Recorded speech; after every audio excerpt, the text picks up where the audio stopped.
And there are a lot of questions this morning after the FBI served a warrant at a Fulton County Elections facility, removing thousands of ballots from the 2020 election. We're told it's part of a federal investigation. Agents were at the site for hours and left with truckloads of material. The raid was at the Fulton County Election Hub and Operations Center here in Union City on Campbellton Fairburn Road. So let's get out to 11 Live's Dan Kennedy.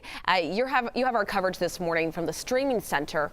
What do we know about why this happened? Well, it really all goes back to the 2020 election. That's what the search warrant described. Our crews there, you mentioned the truckloads, Rachel. Our crews counted 3 truckloads full that the FBI left with there at the Fulton County Election Hub and Operations Center. We watched as the FBI searched that election office for hours. Both the FBI Director, Andrew Bailey, and the Director of National Intelligence, Tulsi Gabbard, were there on site. Court records show this operation is related to the Justice Department's investigation into alleged voter fraud. Specifically, how ballots and records from the 2020 election were preserved and handled. The Justice Department has been suing Fulton County to obtain these records, but a judge has not yet ruled in that case. Fulton County leaders say they were already scheduled to transfer the records to the court system next month.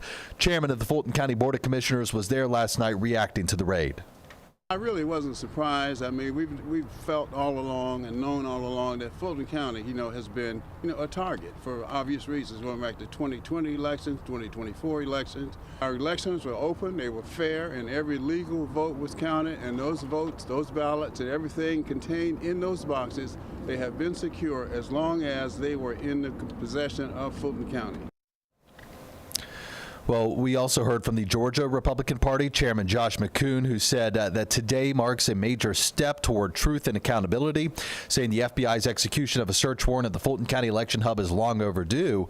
Georgians have waited years for real answers about what happened in 2020. The FBI has not released any additional details, only saying the investigation is ongoing. We do know, however, that the materials are headed to the FBI's Central Records Complex in Virginia. So what are we hearing from the other side, Rachel? I could tell you I was looking up some of the responses from folks this morning, from Democrats and Republicans. And if you have a minute, I want to start with the Democrats here. Senator John Ossoff calling President Trump a sore loser on a crusade. And then you have the Democratic Party of Georgia releasing this statement saying that every Georgian should be alarmed that Donald Trump is wielding federal law enforcement to push his baseless, dangerous lies about winning the 2020 election. And then there's State Senator Josh McLaren, who says he's worried about the chain of custody of the ballot boxes. If they are able to modify the contents of these boxes, when I say they, I mean the Trump administration, then there's really no way of knowing what did happen in 2020. And again, just to drive the point home, this is all about the 2020 election. President Trump spoke about it just last week at the World Economic Forum in Davos, Switzerland. It was a rigged election. Everybody now knows that. They found out. People will soon be prosecuted for what they did.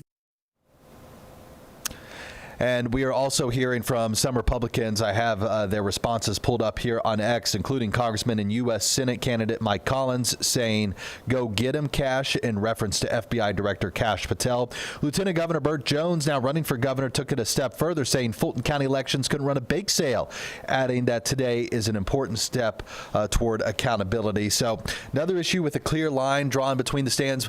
We are going to be analyzing this a little further with a defense attorney, Daryl Cohen, coming up in about 2 hours right here on 11 Alive Plus from the streaming center. So keep it with us, and we'll be giving you more analysis on this big story out of Fulton County. But now here's Chesley. Check your forecast.